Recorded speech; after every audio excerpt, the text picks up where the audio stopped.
تو حضور نبی کریم صلی اللہ علیہ وسلم کی شہزادی کی اگر زندگی پڑھ کر دیکھیں، کسی مقام پر بھی، کسی جگہ پر بھی آپ نے اپنے خامن کے ساتھ کوئی تنازع کھڑا نہیں کیا، کہیں پر بے پردہ پھرنے کی ڈیمانڈ نہیں کی۔ آپ کی زوجہ محترمہ نے کسی جگہ پر بے پردہ نکلنے کی اجازت نہیں مانگی، اس طرح کی آزادی کی اجازت نہیں مانگی کہ جس طرح سے آج بہنوں بیٹیوں کو آپ دندناتے پھرتا دیکھ رہے ہیں، ننگے سر، کوئی دوپٹہ نہیں، گلے کے اندر بھی دوپٹہ نہیں، آہستہ آہستہ حیا ختم ہوتی چلی جا رہی ہے۔ تو ان بہنوں بیٹیوں کو ان کی سیرت سے سبق حاصل نہیں کرنا چاہیے کہ حضرت اما عائشہ صدیقہ رضی اللہ تعالیٰ عنہ کی سیرت طیبہ پڑھ کر دیکھو کہ وہ زندگی کیسے بسر کر رہی ہیں۔ کیا رسول اللہ صلی اللہ علیہ وسلم نے ان کے حقوق ادا نہیں فرمائے؟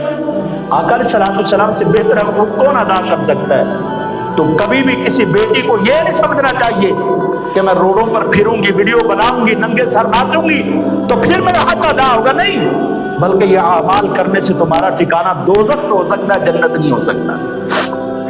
اگر جنت کے اندر جانا چاہتی ہو پھر پردے کا اہتمام کرنا پڑے گا، سیرت سیدہ خدیجہ الکبریٰ کو اپنانا پڑے گا، سیرت سیدہ عائشہ صدیقہ رضی اللہ تعالیٰ کو اپنانا پڑے گا، سیرت سیدہ فاطمہ الزہرا کو اپنانا پڑے گا۔ کس لیے کہ اللہ رب العزت نے خیر دین سے دوری کے اندر نہیں رکھی، بلکہ اللہ رب العزت نے خیر دین پر چلنے میں رکھی ہوئی ہے۔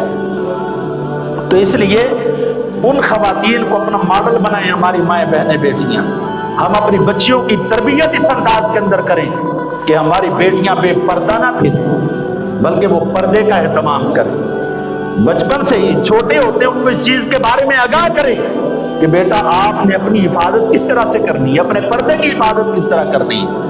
تو جب ہم یہ سلسلہ لے کر چلیں گے تو انشاءاللہ العزیز پھر ایک بہترین معاشرہ جو ہے وہ وجود کے اندر آئے گا۔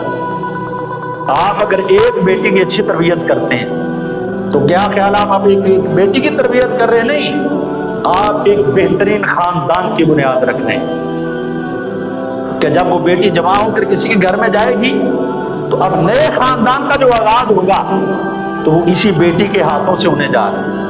ان کی تربیت، ان کی پرورش، ان کی دیکھ بھال جس طرح سے آپ نے اپنی بیٹی کی ہوگی اسی طرح سے اپنے اولاد کی کرے گی۔ تو اس لیے ہمیشہ اپنی اولاد پر غور و فکر رکھیں، ان کی اچھی تربیت کا اہتمام کریں۔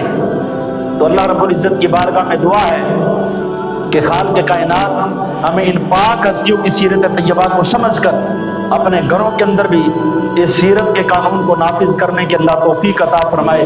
اللہ ہماری ماؤں بہنوں بیٹیوں کو پردہ اور شرم و حیا کا پیکر بنائے۔ وآخر دعوانا الحمدللہ رب العالمین۔